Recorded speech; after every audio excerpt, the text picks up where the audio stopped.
শাহরু রমাদানাল্লাযী উনজিলা ফীহিল কুরআন। আল্লাহ তাআলা বলেন, এই মাস এত দামি কেন হইল? এই মাসকে আমি কেন এত দামি বানাইলাম? বছরের তো অন্যান্য অনেকগুলো মাস আছে, অন্যান্য মাসগুলোকে আমি আল্লাহ এত দামি বানাই নাই, কিন্তু এই রমজান মাসকে আমি কেন দামি বানাইলাম? আল্লাহ নিজেই বলেছেন, শাহরু রমাদানাল্লাযী উনজিলা ফীহিল কুরআন। আল্লাহ বলেন, হে মায়ার বান্দারা শুনো, কেন আমি আল্লাহ তাআলা এই মাসকে দামি বানাইলাম?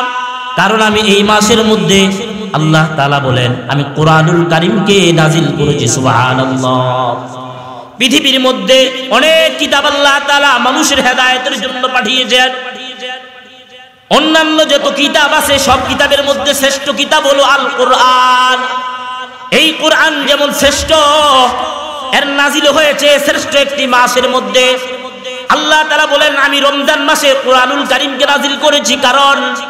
কারণ হলো কোরআনও শ্রেষ্ঠ, এই মাসও শ্রেষ্ঠ। যার উপর নাজিল হয়েছে ওই ব্যক্তিটাও কিন্তু দামি, সাধারণ কোনো ব্যক্তি না।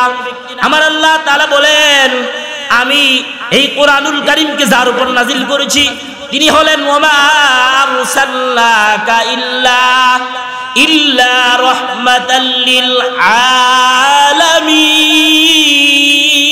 আলামিন। আল্লাহু আকবার। আল্লাহ তাআলা বলেন, যাকে রাহমাতুল লিল আলামিন বলা হয় তার উপর আমি এই কোরআন নাজিল করেছি। অন্য কোন নবীর উপর আল্লাহ এই কোরআন পাঠান নাই, অন্য কোন নবীর উপরে কোরআন নাজিল করে নাই। আমার আপনার নবী দু জাহানের বাদশা, সাইয়্যিদুল মুরসালিন, খাতামুন নবিয়্যিন, সরকারে দু আলম জনাবে মুহাম্মদুর রাসূলুল্লাহ সাল্লাল্লাহু আলাইহি ওয়াসাল্লামের উপর আল্লাহ তাআলা এই কোরআনকে পাঠিয়েছেন। কেন পাঠিয়েছেন? উম্মতের হেদায়েতের জন্য, মানুষের হেদায়েতের জন্য, মুত্তাকিদের হেদায়েতের জন্য। আল্লাহ তাআলা সূরাতুল বাকারার অন্য আয়াতে বলেন, কেন আমি কোরআনকে নাজিল করলাম? আল্লাহ তাআলা বলেন, হুদাল লিল মুত্তাকিন, উম্মতের হেদায়েতের জন্য, মুত্তাকিদের হেদায়েতের জন্য আমি এই কোরআনকে নাজিল করেছি। প্যারা হাজিরিন, এই রমজান মাসকে আমাদের কদর করা উচিত। আল্লাহ তাআলা বলেন, ইয়া আইয়ুহাল্লাযীনা আমানু, হে ঈমানদারেরা, কুতিবা আলাইকুমুস সিয়াম, তোমাদের উপর আমি আল্লাহ তাআলা রমজানের রোজাকে ফরজ করেছি। কুতিবা মানে ফরজ করেছি আমি আল্লাহ তাআলা। কি ফরজ করেছি? রমজানের রোজাকে ফরজ করেছি। আল্লাহ তাআলা বলেন, কুতিবা আলাইকুমুস সিয়াম, রমজানের রোজাগুলোকে আমি তোমাদের উপর 30 দিন অথবা 29 দিন, তোমাদের প্রত্যেকটা বালেগ পুরুষ মহিলা সকলের উপর আমি আল্লাহ তাআলা রোজাকে ফরজ করে দিয়েছি। সুতরাং আমরা যারা পুরুষ আছি, আমরা যারা মহিলা আছি, বালেগ বালেগা, যে ব্যক্তি অসুস্থ না তাকে কিন্তু রোজা রাখতে হবে। বলে কেন? এই জন্যই রোজা রাখতে হবে কারণ আল্লাহর বিধান। আল্লাহ আমাদেরকে রোজা রাখার জন্য বলেছেন, বাস আমি রোজা রাখবো। যারা আল্লাহর বান্দা তারা কিন্তু আল্লাহর ইবাদতকে ছাড়তে জানে না, তারা আল্লাহ তাআলার হুকুমকে অমান্য করে না, তারা আল্লাহ তাআলার বিধানগুলোকে লঙ্ঘন করে না। সকাল থেকে সন্ধ্যা পর্যন্ত সদা সর্বদা যতগুলো আল্লাহর হুকুম আছে, প্রত্যেকটা হুকুম, প্রত্যেকটা বিধান সদা সর্বদা চেষ্টা করে যে আমার আল্লাহ তাআলা আমাকে কখন হুকুম দিয়েছেন, কখন হুকুম দিবেন, আমি আল্লাহ তাআলার হুকুমগুলো কখন পালন করব, এই চিন্তা ফিকির নিয়ে মুমিন বান্দা চলতে থাকে, মুত্তাকি বান্দা চলতে থাকে। আল্লাহ বলেন, কুতিবা আলাইকুমুস সিয়াম, আমি তোমাদের উপর রমজানের রোজাগুলোকে ফরজ করেছি। কামা কুতিবা আলাল্লাযীনা মিন ক্বাবলিকুম, বলে আল্লাহ তাআলা আমাদের উপর রমজানের 30টা রোজা অথবা 29টা রোজা আল্লাহ তাআলা ফরজ করেছেন। এটা আমাদের উপর আল্লাহ তাআলা জুলুম করেছেন। অনেক মানুষ আছে না, বলতে পারে যে আমাদের উপর আল্লাহ তাআলা 30 দিন 29 দিন রোজা রাখছেন, এটা আমাদের উপর আল্লাহ জুলুম করছেন, যে আমরা তো রাখতে পারি না, আমরা দুর্বল মানুষ, কেমনে রাখবো? আল্লাহ বলেন, শোনো শোনো, আল্লাহ বলেন, কুতিবা আলাইকুমুস সিয়ামু কামা কুতিবা আলাল্লাযীনা মিন ক্বাবলিকুম, যে তোমাদের উপরে আমি এই রোজাকে ফরজ করেছি তাই না, শুধু তোমাদের উপর আমি এই রোজাগুলো চাপায়ে দিলাম এমন না। পৃথিবী শুরু তখন থেকে শুরু করে আমাদের নবী পর্যন্ত যত নবী এসেছেন প্রত্যেক নবীর উপর আল্লাহ তাআলা এই রোজাকে, রমজানের রোজাকে আল্লাহ তাআলা আবশ্যক করেছেন। বারবার সমস্ত নবীদেরকে বারবার আল্লাহ তাআলা বলেছেন যেন আপনার উম্মতরা রোজা রাখে, আপনার উম্মতরা রোজা রাখে। হযরত ঈসা নবীকে বলেছেন আপনার উম্মতদেরকে বলেন রোজা রাখার জন্য। নূহ নবীকে বলেছেন আপনার উম্মতদেরকে যেন তারা রোজা রাখে। হযরত ইব্রাহিম নবীকে বলেছেন আপনি জানায় দেন আপনার উম্মতরা যেন রোজা রাখে। ঠিক তেমনি ভাবে আমাদের নবীকেও বলেছেন ইয়া আইয়ুহাল্লাযীনা আমানু কুতিবা আলাইকুমুস সিয়াম। আল্লাহ বলেন হে ঈমানদার, তুমি ঈমান যাকে তুমি পরিচয় দিতে চাও, তুমি নিজে যাকে ঈমানদার দাবি করতে চাও, তোমাকে কিন্তু রমজানের রোজা রাখতে হবে। আমাদের দেশের অনেক কুলাঙ্গার ঈমানদার আছে, অনেক বেঈমান আছে, অনেক বেঈমান আছে যারা রোজাকে স্বীকার করতে চায় না, রোজা তো রাখেই না, ঈমানদার দাবি করে। পাশাপাশি যারা রোজা রাখে তাদেরকেও কিন্তু ব্যঙ্গ করে। অথচ কত বেঈমান আছে, কত ইহুদি আছে, কত খ্রিস্টান আছে, কত নাসারা আছে, কত দেখা যায় হিন্দুরা পর্যন্ত আছে। মুসলমানদের রোজাকে তারা অনেক শ্রদ্ধা করে, সম্মান করে। যারা মুসলমানদের রোজাকে সম্মান করবে, যারা রোজাকে দামি মনে করবে, রোজাকে মূল্যায়ন করবে, রোজা রমজানের রোজাগুলো রাখবে, আল্লাহ তাআলা বলেন, আল্লাহর নবী করিম সাল্লাল্লাহু আলাইহি ওয়াসাল্লাম ইরশাদ করেছেন আস-সাওমু লি ওয়া আনা আজজি বিহি। নবী করিম সাল্লাল্লাহু আলাইহি ওয়াসাল্লাম বলেন রোজা রাখলে কি দাম তোমরা কি জানো? রোজা রাখলে এত দাম, এত দাম। নামাজ পড়লে আল্লাহ তাআলা বলেন এমন পুরস্কার দিব। রোজা রাখলে আল্লাহ তাআলা বলেন আমি নিজে আল্লাহ তাআলা এই রমজানের পুরস্কার নিজ হাতে দেব। as-sawmu li, রোজা আমার জন্য, রোজা কোনো ব্যক্তির জন্য না। আমরা যখন রোজা রাখি তো দেখবেন আপনি যদি চান ইচ্ছা করলে এই রোজা ভাঙতে পারবেন, কেউ আপনাকে দেখবে না। ঘরের মধ্যে লুকায়া আপনি যদি খেয়ে ফেলেন কেউ দেখবে না। আলাদা একটা রুমের মধ্যে যায় চতুর্দিক থেকে দরজাগুলো লাগায়া বন্ধ করে যদি আপনি মনে করেন আমি যদি পানি খেয়ে ফেলি, আমি যদি খাবার খেয়ে ফেলি, কেউ দেখবে না। অথবা গরিপুরের কোনো হোটেলের মধ্যে যায় আপনি বলেন আমাকে খাবার দেন, তারা আপনাকে খাবার দিবে। কারণ তারা তো নবীজির সুন্নতের ব্যবসায়িক না, তারা হলো নিজেদের পেট পালনেওয়ালা ব্যবসায়িক। তারা বহু রোজাদারের রোজা ভাঙার জন্য, নিজের ব্যবসা করার জন্য রমজান মাসেও দোকান খোলা রাখে, রমজান মাসেও হোটেল খোলা রাখে। যারা রমজান মাসে হোটেল খোলা রাখে আমার সরল মনা মুসলমানদের রোজাকে ভঙ্গ করার সুযোগ করে দেয়, এরা কোনো প্রকৃত ইমানদার হইতে পারে না। ঠিক না বেঠে? এজন্য ভাইরা আমার, যারা রমজান মাসে দোকান খোলা রাখে, বিভিন্ন লাল হলুদ পর্দা টানায়া খাবারের ব্যবস্থা করে দেয়, আছে কি আছে না? অথচ এরা মুসলমান দাবি করে, কেমনে তারা মুসলমান হইতে পারে আমার অন্তত বুঝে আসে না। অথচ নবী আলাইহিস সালাতু ওয়াস সালাম বলেছেন যে রোজা, আল্লাহ বলেন আমার জন্য রোজা, এর প্রতিদান আমি আল্লাহ তাআলা নিজেই দান করব। তোমরা যাকাত দিবা, এর প্রতিদান আমি অন্যভাবে দিব। তোমরা হজ করবা, এর প্রতিদান আমি অন্যভাবে দিব। কিন্তু রোজা as-sawmu li, এই রোজা হলো আমার জন্য, এর প্রতিদান আমি আল্লাহ তাআলা নিজ হাতেই দিব। বলুন সুবহানাল্লাহ। সম্মানিত হাজিরিন, তাহলে আমাদেরকে বুঝতে হবে, আমাদেরকে অনুধাবন করতে হবে, চিন্তা করতে হবে। রমজান মাস যেহেতু আসতেছে, পরিপূর্ণভাবে প্রস্তুতি নিতে হবে। যারা ব্যবসায়ী তারা কিন্তু এই রমজান মাস যেহেতু আসতেছে, সামনে ঈদ আসতেছে, ব্যবসার জন্য প্রকৃতভাবে ভালোভাবে কোমর বেঁধে বেঁধে তারা কিন্তু প্রস্তুতি নিবে যাতে করে ব্যবসা ভালো হয়। যারা, কারণ ঈদ উল ফিতর আসতেছে, ঈদের আগে বহুভাবে তারা পরিকল্পনা করে কিভাবে ব্যবসা ভালো করা যায়, উন্নতি করা যায়। আমরা তো দুনিয়ার টাকা পয়সার লোভী না, আমরা তো দুনিয়ার কোনো লাভের লোভী না, আমরা হলাম পরকালের লোভী। ঠিক না বেঠি? আমরা হলাম জান্নাতের লোভী, আমরা হলাম আল্লাহ তাআলার লোভী, আমরা হলাম আল্লাহ তাআলাকে পানেওয়ালা লোভী। আল্লাহ বলেন যারা আমাকে পায়, আমাকে পাইতে চায়, তাদের কোনো ভয় নাই। আমাকে রব হিসাবে মানবে, আমাকে আল্লাহ তাআলা হিসাবে মানবে, আমাকে খালেক মানবে, আমাকে মালিক মানবে, আমাকে কদির হিসাবে মানবে, আমাকে সামি হিসাবে মানবে, আমাকে বসির হিসাবে মানবে, তাদের কোনো চিন্তা নাই, তাদের কোনো ভয় নাই, তাদের মরণের সময় কোনো ভয় নাই, তাদের হাসরে ভয় নাই, মিজানে ভয় নাই, ফুলসিরাতে ভয় নাই, কোথাও তাদের ভয় নাই। আল্লাহ বলেন আলা ইন্না আউলিয়া আল্লাহ লা খাউফুন আলাইহিম ওয়ালা হুম ইয়াহজানুন। যারা আমি আল্লাহ তাআলাকে রব হিসাবে মানবে,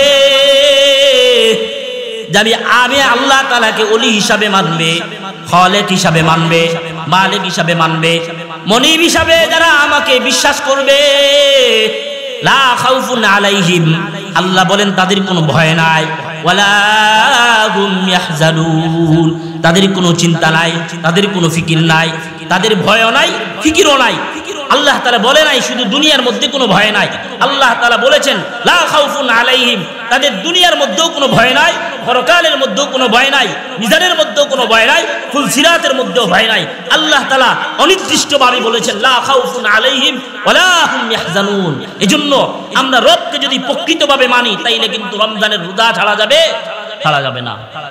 রোজাকে প্রকৃতভাবে আঁকড়ায় ধরতে হবে, নিজের জীবন চলে যাবে রোজাকে ছাড়া নাই। বহু ইমানদার খাইতে পারে না, না খায়া পর্যন্ত রোজা রাখে, কারণ সে ইতিম, যে গরিব, যে মিসকিন, না খায়া বহু মানুষ রোজা রাখে। তো এই রমজান মাস আসতেছে, কদর করব, যারা কদর করবে তারা সম্মানিত হবে, যারা একজন রোজাদারকে ইফতারি করাবে, রোজাদারকে ইফতারের ব্যবস্থা করাবে।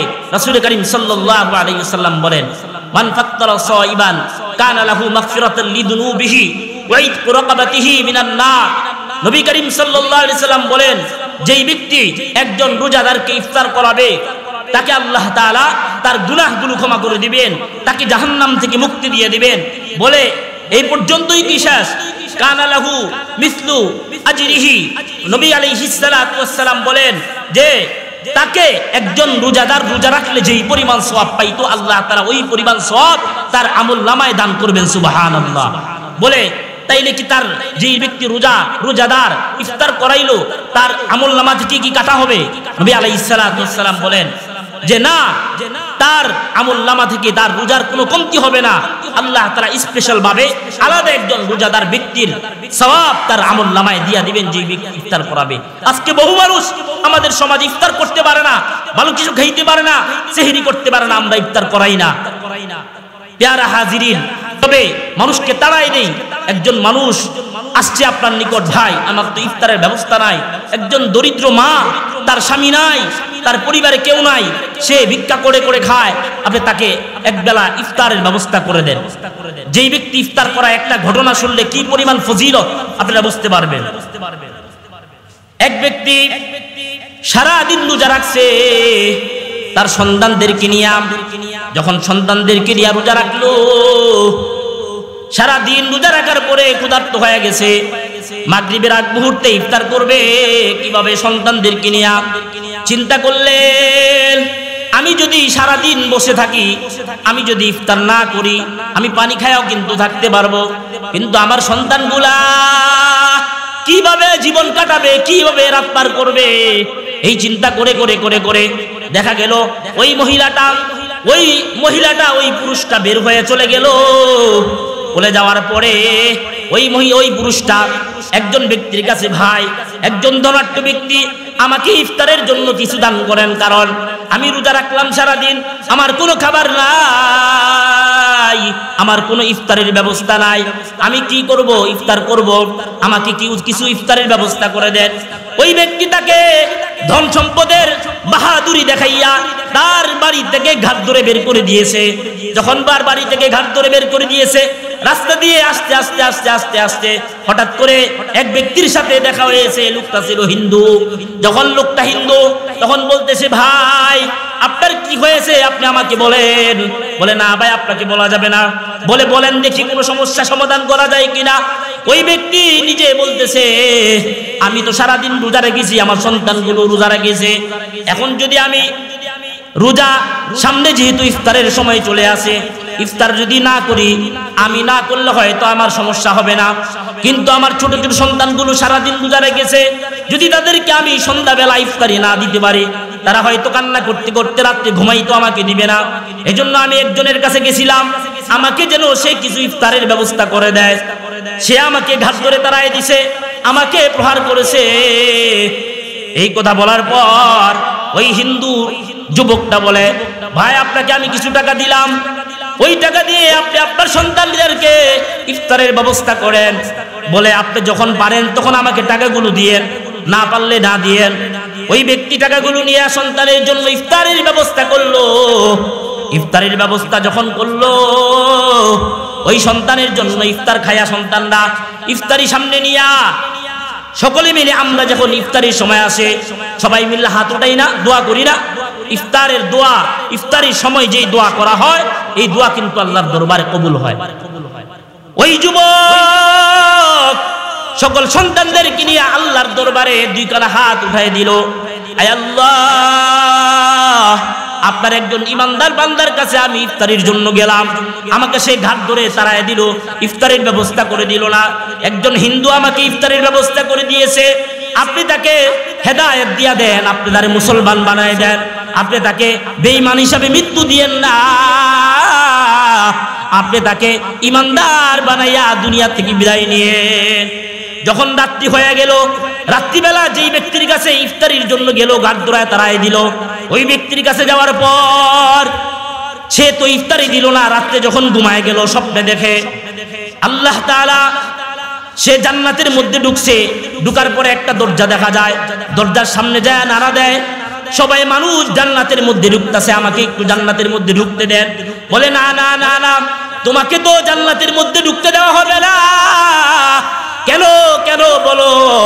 বলে তোমাকে জান্নাতের মধ্যে ঢুকতে দেওয়া হবে না এই জন্য, কারণ যারা রোজা রাখছে, যারা আল্লাহর ইবাদত করছে, তাদেরকে জান্নাতের মধ্যে ঢুকতে দেওয়া হবে।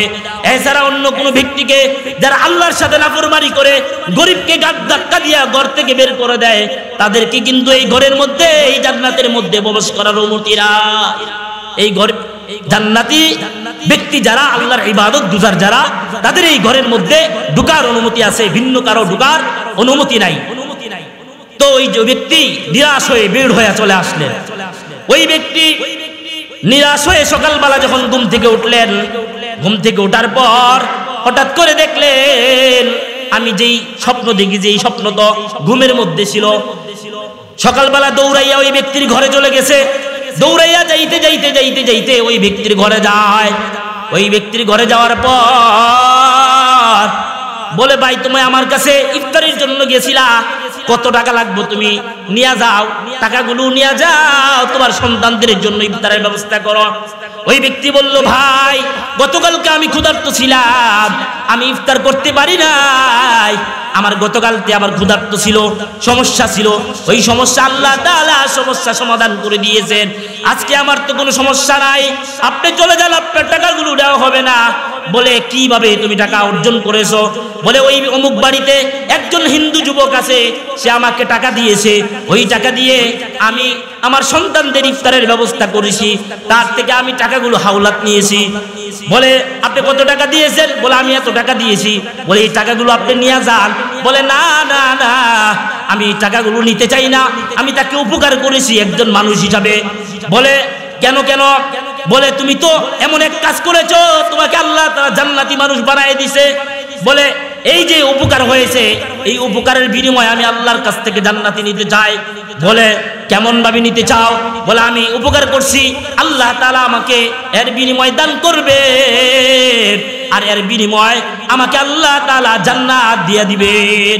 ইফতারকে একজন রোজাদারকে ইফতার করাইছে আল্লাহ তাআলা, ওই ব্যক্তিকে পরের দিন সে কালিমা বলা হয়ে গেছে, মৃত্যুবরণ করেছে, যে জান্নাতি হয়ে গেছে। আজকে বহু মানুষ আমাদের সমাজের মধ্যে আছে, ঘোরাফেরা করে, সে ইফতারের ব্যবস্থা হয় না। আমরা বড় লোক যারা আছি, টাকাওয়ালা যারা আছি, পয়সাওয়ালা যারা আছি, দিনের পর দিন প্রতিদিন আমরা ভালো ভালো বিভিন্ন আইটেমের খাবারের ব্যবস্থা করি, কিন্তু দেখা যায় একজন গরিব অসহায় আমাদের পাশে বসে আছে, আমাদের ঘরে বসে আছে, আমরা তাকে ইফতার দিতে চাই না, আমরা তাকে উপকার করতে চাই না। এজন্য গরিব দুঃখী যখন আমরা উপকার করব, তাদের পাশে দাঁড়াবো, আল্লাহ তাআলা আমাদেরকে কিন্তু আল্লাহ তাআলা জান্নাত দান করবেন। এ কারণে আমরা রোজাদার যারা, তাদেরকে ইফতারি করাবো। যে সামর্থ্যবান না, তাকে আমরা ইফতারি করার ব্যবস্থা করব। তো আল্লাহ তাআলা বলতেছেন, কুতিবা আলাইকুমুস সিয়াম কামা কুতিবা আলাল্লাযীনা মিন ক্বাবলিকুম লাআল্লাকুম তাত্তাকুন। যারা মুত্তাকি হইতে চায় তারা যেন রোজা রাখে, যারা রোজা রাখবে আল্লাহ তাআলা তাদেরকে মুত্তাকি বানায় দিবে, আল্লাহ তাআলা তাদেরকে ঈমানদার বানায় দিবে, আল্লাহ তাআলা তাদেরকে জান্নাতি বানায় দিবেন। কারা কারা জান্নাতি হইতে চাই তাদের উচিত হলো আমরা যেন রমজানের রোজাগুলো রাখি, আমরা যেন আল্লাহর হুকুমগুলো পালন করি, আমরা যেন আল্লাহ তাআলার বিধানগুলো পরিপূর্ণভাবে পালন করি। যদি আমরা না করতে পারি তাইলে আমাদের কিন্তু বিপদ হয়ে যাবে, বিপদ হয়ে যাবে। আমার খেয়াল খুশিগত আমি যদি জীবন পরিচালিত করি তাইলে কিন্তু আমি একজন মুসলমান হইলাম না, আমি একজন মানুষ হইতে পারলাম না।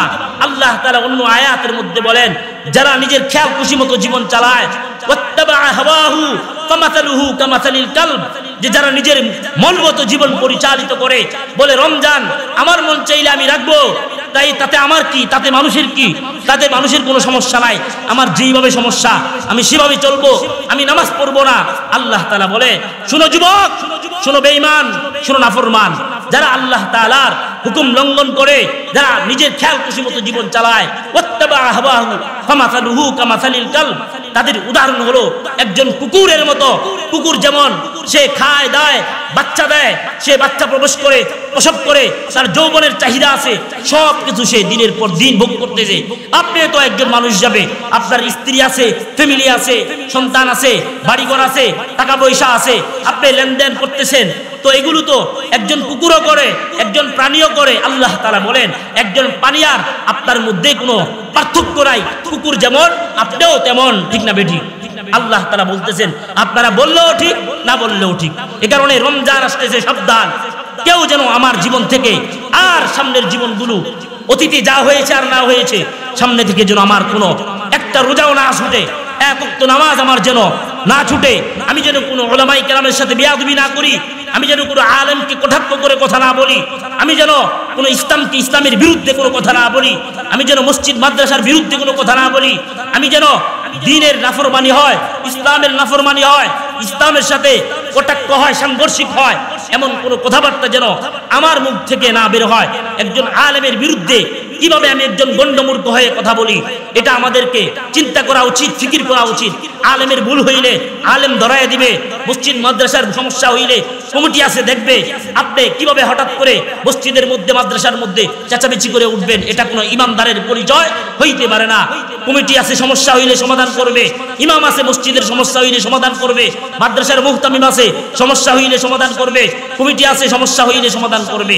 এ কারণে ভাইরা আমার, আমরা সামনের দিন চলতে গেলে আমরা হুঁশিয়ার হয়ে চলবো, যেন আমাদের কোনো সমস্যা না হয়, কোনো ইসলাম সাংঘর্ষিক, ইসলাম বিরোধী কথাবার্তা না করি, না বলি।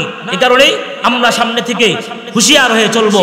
আল্লাহ তাআলা আমাদেরকে রমজানের প্রত্যেকটা রোজা যেন আমরা সুন্দরভাবে আদায় করতে পারি। আল্লাহ তাআলা আমাদেরকে আমল করবার তৌফিক দান করুন। ওয়া আখির দাওয়ানা আনিল হামদুলিল্লাহি রাব্বিল আলামিন।